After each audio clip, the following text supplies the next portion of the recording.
Imagine putting your money into a company where cash is flowing out faster than it's coming in, by almost $6 billion a year. Sounds risky, right? Now imagine that same company's stock has still gone up over 200% in 12 months. That's not a hypothetical. That's the real story of Nebius Group, and the reason behind this contradiction is something most YouTube videos never explain properly. Today, we're breaking it down piece by piece. Over the past 52 weeks, Nebius Group's stock price has climbed by an incredible 205.76%. That kind of move usually gets investors excited, and understandably so. But here's the twist. In the same period, the company's net income was just $42.4 million on revenue of $1.36 billion. That works out to a profit margin of only 3.13%.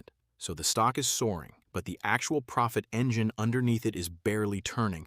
That gap between stock performance and current earnings is exactly why the price-to-earnings ratio looks so extreme. Now, at first glance, a profit margin of 3.13% might sound weak. But before you judge this company on that number alone, look at its gross margin, which sits at a very healthy 74.26%. That means for every dollar of revenue, the company keeps about 74 cents after covering the direct cost of producing its product or service. So where does all that profit disappear to? This is where investors often get confused, and the answer lies in the operating margin, which is negative 37.44%. In dollar terms, operating income actually came in at negative $507.3 million. In other words, this is a company that is spending heavily, likely investing aggressively in its own growth, even though it is generating strong revenue at the top. And that's not even the most surprising part. Nebius Group's operating cash flow over the past 12 months was $5.26 billion, a genuinely strong number. But capital expenditures, the money spent on long-term assets like infrastructure and equipment, came in at $11.14 billion. When you subtract that from operating cash flow, you get a free cash flow of negative $5.88 billion, or negative $21.47 per share. This tells a very specific story. The company isn't struggling to generate cash from its core operations. It's choosing to pour far more cash out the door than it brings in, betting heavily on future growth. So how is a company funding spending that outpaces its cash flow so dramatically? Here's one number that changes the picture. Nebius Group is sitting on $8.04 billion in cash and cash equivalents, but it also carries $10.2 billion in total debt. That gives it a net cash position of negative $2.15 billion, or negative $7.86 per share. Debt has clearly become a major part of how this growth is being financed, and net borrowing over the past year was $7.5 billion. At this point, you might expect the balance sheet to look fragile, but here's the pattern interrupt. The current ratio, which measures a company's ability to cover short-term obligations with short-term assets, stands at 4.03. The quick ratio, an even stricter version of that same test, is 3.60. Both of those numbers suggest Nebius Group has plenty of short-term liquidity, at least for now. However, one number tells a very different story about the longer term. The interest coverage ratio, which shows whether operating earnings can cover interest payments on debt, is negative 2.12. That means based on current operating income, the company isn't generating enough operating profit to comfortably cover its interest expenses purely from operations. This is where the numbers get genuinely puzzling. The Altman Z-Score, a formula designed to estimate bankruptcy risk, comes in at 1.49. Generally, a score under 3 signals elevated financial risk. That sounds alarming on its own. But the Piotroski F-Score, a separate measure of financial strength based on profitability, leverage, and efficiency, sits at 5, a middling but not disastrous reading. So you have one score raising a red flag and another sitting right in the middle. This is exactly the kind of contradiction that most casual investors scroll right past.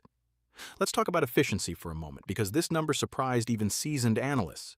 Nebius Group generates revenue per employee of $878,224, an unusually high figure for a company of this size, with a total headcount of just 1,543 employees. But profit per employee tells a very different story, at only $27,479. That massive gap between revenue efficiency and profit efficiency lines up perfectly with everything we've already uncovered.